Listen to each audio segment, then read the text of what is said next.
para coibir os excessos. O Feliciano é evidentemente um excesso.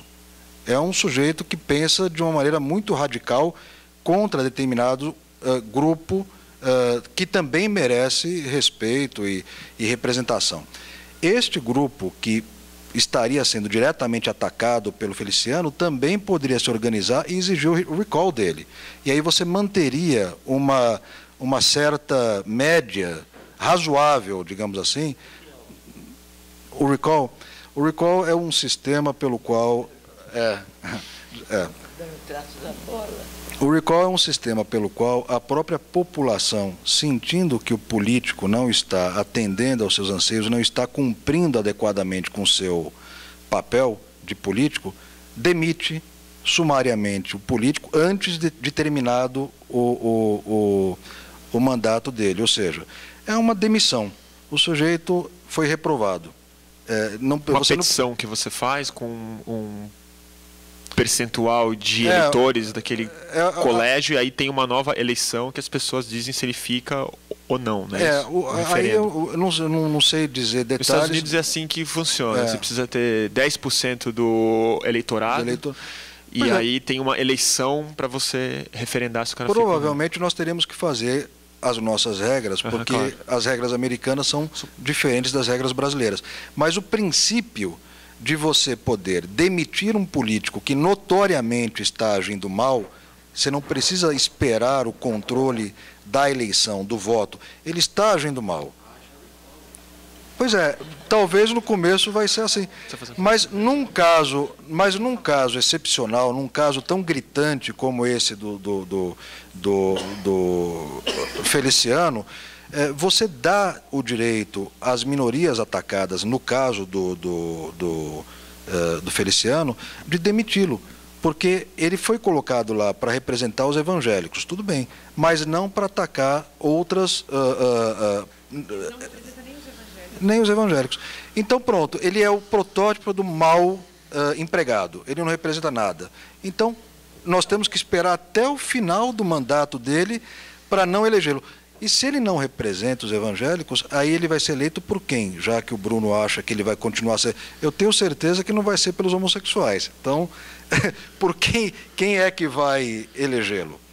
Então, eu não sei se ele representa uma parcela dos evangélicos mais radicais. Ele tem o séquito dele, que acha ele um santo quase. Tá? E tem homofóbico pra caramba no Brasil. Né? Então, eu acho que essa proposta, aí sim, nós teríamos uma pauta específica para mobilizar a população, desde que você explique para a população o que é recall e diga, nós precisamos de um mecanismo melhor de controle. Nós não vamos discutir, nós não vamos solucionar o problema inteiro do país, mas este nós podemos resolver. Nós queremos que o Congresso aprove o recall. A partir daí, a própria população vai dizer quem que quer que fique, quem não quer que fique, mesmo antes do mandato terminado. Nos jornais, né, gente? Daquele Pondé embora. Só para fazer um complemento ao que você disse sobre a questão da paranoia sobre a questão que você falou um pouco da paranoia de ter um tirano e tal. Eu queria dividir a minha paranoia, assim, para substituir a sua por uma que eu acho um pouco mais realista, que é um novo tipo de totalitarismo e de ditadura que está se implementando muito rápido no mundo, que é o controle da própria internet, que é a macroespionagem, a mega coleta de dados que tá acontecendo. Quem acompanha a política americana sabe que essa é uma questão central e que não afeta só eles. Então, assim, a figura do antigo ditador, do antigo fascista, ela está mais distribuída hoje da mesma forma que as lideranças estão mais distribuídas. Da mesma forma que a gente não tem mais aquele sindicalista que representa a esquerda sozinha, a gente não tem mais um ditador, mas a gente tem um pensamento tirânico de rede distribuído através de muitos burocratas e de muitas políticas que vão sendo construídas, que em nome da segurança, sempre em nome da segurança que o fascismo cresce, né, e da insatisfação e do medo, que é a agenda do medo principalmente, né, nos Estados Unidos hoje, ilegalmente, o governo Obama está basicamente gravando tudo que as pessoas falam, fazem e tal.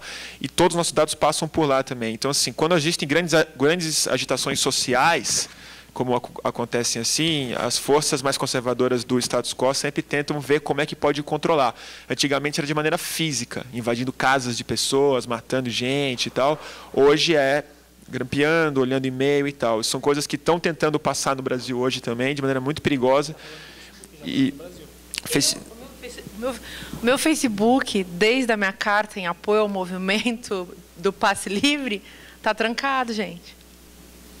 Aí está trancado, eu não posso visualizar meu próprio Facebook, eu não posso postar nada.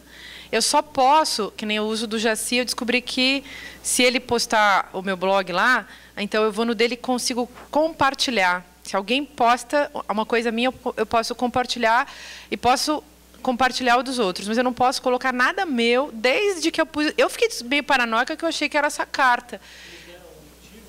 Não, pergunto. E a minha é uma página, né? Página fanpage, esse negócio. E teve muita visualização dessa carta. E foi incrível que depois da carta trancou, dia seguinte. 2 dias depois trancou. E nunca mais destrancou. Teve um dia... Hã? Tinha gente nua, né? Eu falava... Era assim, carta em apoio ao movimento Passe Livre. Era uma carta de apoio... Aí você lê lá para você ver, era uma carta de apoio mesmo. Assim. Mas nenhuma radicalidade. Claro que é uma carta radical. Não, claro que é uma carta radical, mas alguma coisa assim, sei lá, não quebrar tudo, alguma coisa. Não, vamos ser petrativa. Então, eu te falar uma coisa, eu tava conversando com muita gente que foi censurada. E não é bloqueado. Uma amiga minha teve um post que ela não conseguiu publicar, a Diana, inclusive, que quase foi linchada comigo. Ela disse que ela teve o saco de colocar frase por frase do post. Todas foram entrando, independentemente. Quando chegou numa que tinha hino e bandeira, a frase não postava. Aí o Ed até fez um teste comigo, ele mandou uma mensagem, um inbox, ele falou assim, vamos ver o que vai acontecer. Aí ele falou assim, o general está à procura patriótica de não sei o que lá, qualquer coisa. Aí passou, mas assim, tá uma loucura que cada um contando uma experiência, foi bloqueada por tal coisa. Eu, no dia seguinte do meu post, que foi esse post contando essa experiência da quinta-feira, que foi um post mega compartilhado, que teve essas 300... Em seguida, minhas mensagens inbox foram bloqueadas. Também, por umas 12 horas. Eu não conseguia mais mandar. Eu recebia, mas eu não conseguia mais mandar. Eu não sei não sei nem quem é que está por trás disso, cara. Se eu tiro a minha senha, eu posso olhar o meu Facebook de fora. Então, para os outros, não tem nada de errado no meu Facebook. Então, eu saio e aí eu olho como é que está a cara do meu Facebook, o que eu coloquei, e eu consigo até ler as mensagens que as pessoas mandaram lá, assim, aquela que todo mundo pode abrir de fora. Mas se eu quiser postar qualquer coisa, não é possível. E eu acho que tem a ver com, óbvio, com algum conteúdo que eu coloquei lá que... compartilhei coisas contra a polícia, óbvio, elementar. É óbvio que a gente é ligado e todo mundo sabe que está todo mundo controlado e todo mundo é terrorista. E todo mundo é terrorista hoje em dia para os Estados Unidos, né? Eu quero só fazer uma observação, porque ficou perdida, que eu queria ter feito um adendo do que o Carlos estava falando. Antes de voltar para a questão dessa censura das redes sociais, que eu acho que tem uma contradição muito curiosa, né? Que assim, as pessoas estão... Agora pede-se o impeachment de todo mundo, a qualquer momento, que é o impeachment da Dilma, do Alckmin, do Haddad, tal. Existe essa questão do recall que você falou. E, no entanto, a gente tem uma cultura de reeleição gigantesca no Brasil, né? As pessoas estão tão insatisfeitas e, no entanto... Faz muito tempo que a gente está com... A gente tem o mesmo partido há 12 anos no governo federal, há 20 no governo estadual. No municipal também a gente teve várias dobradinhas Maluf-Pita, depois Serra Kassab. Deputados que estão há 20 anos, tem o Brasil Vitas, tem o Vadim Mutrão, umas desgraças que estão aí há 1000 anos sendo reeleitas. Provavelmente o Feliciano vai continuar nessa, o Enéas, se não tivesse morrido, etc. e tal. E que entra total em contradição com esse cansaço, né, dos políticos, né? Claro, Deixa eu só fazer uma pergunta, que eu ia falar sobre uma questão que você estava falando. Então, só para complementar. Esse negócio do recall que você falou, isso não pode tomar uma proporção perigosa, porque é o que ele falou. Tinha milhares de assinaturas pedindo impeachment da Dilma, por exemplo. Então pode começar a virar uma festa, né? Hoje vamos... Então, mas tinha muita assinatura. Então, mas como ele disse, se tivesse o suficiente assinatura, iria para um plebiscito. Tendo a maior parte votasse não, a Dilma continuaria. Até aí não...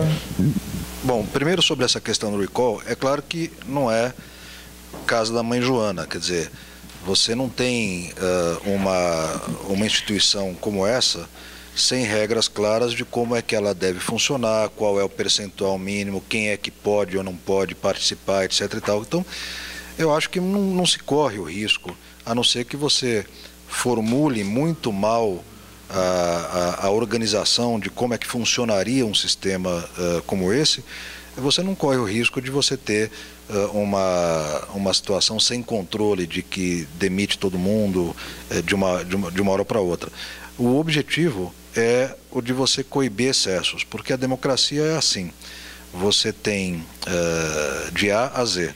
Agora, o problema é quando você você permite que situações anômalas permeiem essa situação, criando um ambiente insustentável, né? No caso, a grande sabedoria da democracia é exatamente o fato de existir eleições periódicas, porque o que salva é você saber que talvez nas outras eleições alguém melhor seja eleito, né?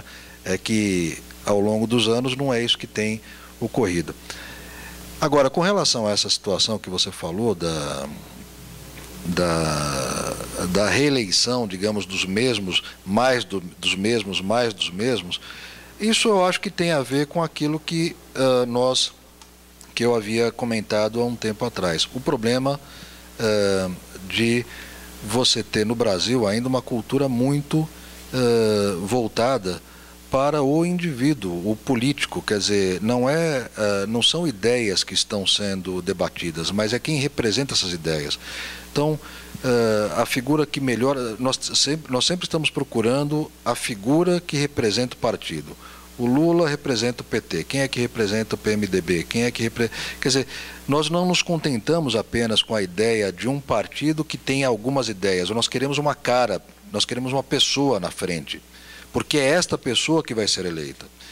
Então, enquanto nós não tivermos um amadurecimento de que a política se faz com base no debate e aprimoramento de ideias e não de pessoas, a tendência é que você continue reelegendo aquelas pessoas que cuja cara você identifica com determinadas ideias. E isso, claro, não é saudável, isso é ruim, né? Quer dizer, é preciso que haja um aprimoramento, um amadurecimento, um próximo passo. Quer dizer, agora, como é que se dá esse aprimoramento, esse próximo passo? É no mero exercício democrático, não tem outra forma. É eleição após eleição e é o povo tomando consciência de que o voto dele efetivamente é algo extremamente importante. Não se troca por um par de chinelos, não se troca por uma dentadura. Quer dizer, mas isso pode demandar tempo. É esse tempo que as pessoas muitas vezes não têm paciência de esperar, querem acelerar. O problema é que quando você acelera, você corre o risco de tomar decisões mais equivocadas ainda, né? Então, eu acho que é isso. Quer dizer, eu acho que é antes disso até. É na própria família que isso acontece. Mesmo os que não têm família, essa questão de autoridade. Você precisa ainda ter alguém que faça as coisas para você. Depois desse momento que nós estamos passando, eu mudei também muito a minha forma de me colocar perante as minhas empregadas domésticas.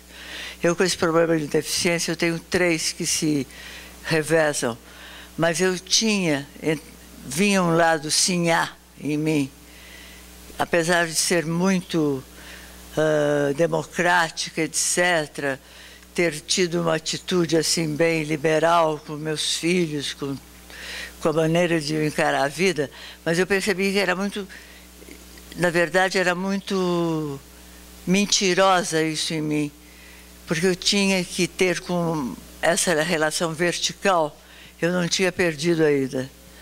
Então, a autocrítica, por exemplo, eu fui professora universitária também, eu fazia diálogo, mas da palavra.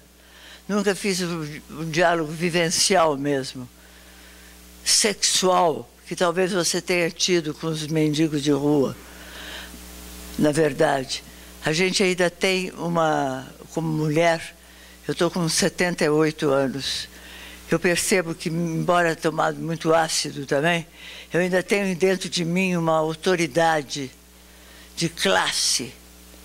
E não adianta também eu querer fazer da vida um divã de psicanálise.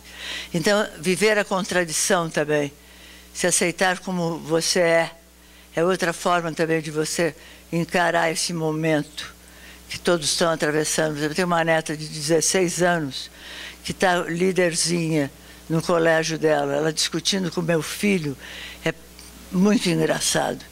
Meu filho faz com ela uma condescendência, achando a filha inteligente, já jogando, tirando a vivência dela, querendo que ela fique uma intelectual do problema.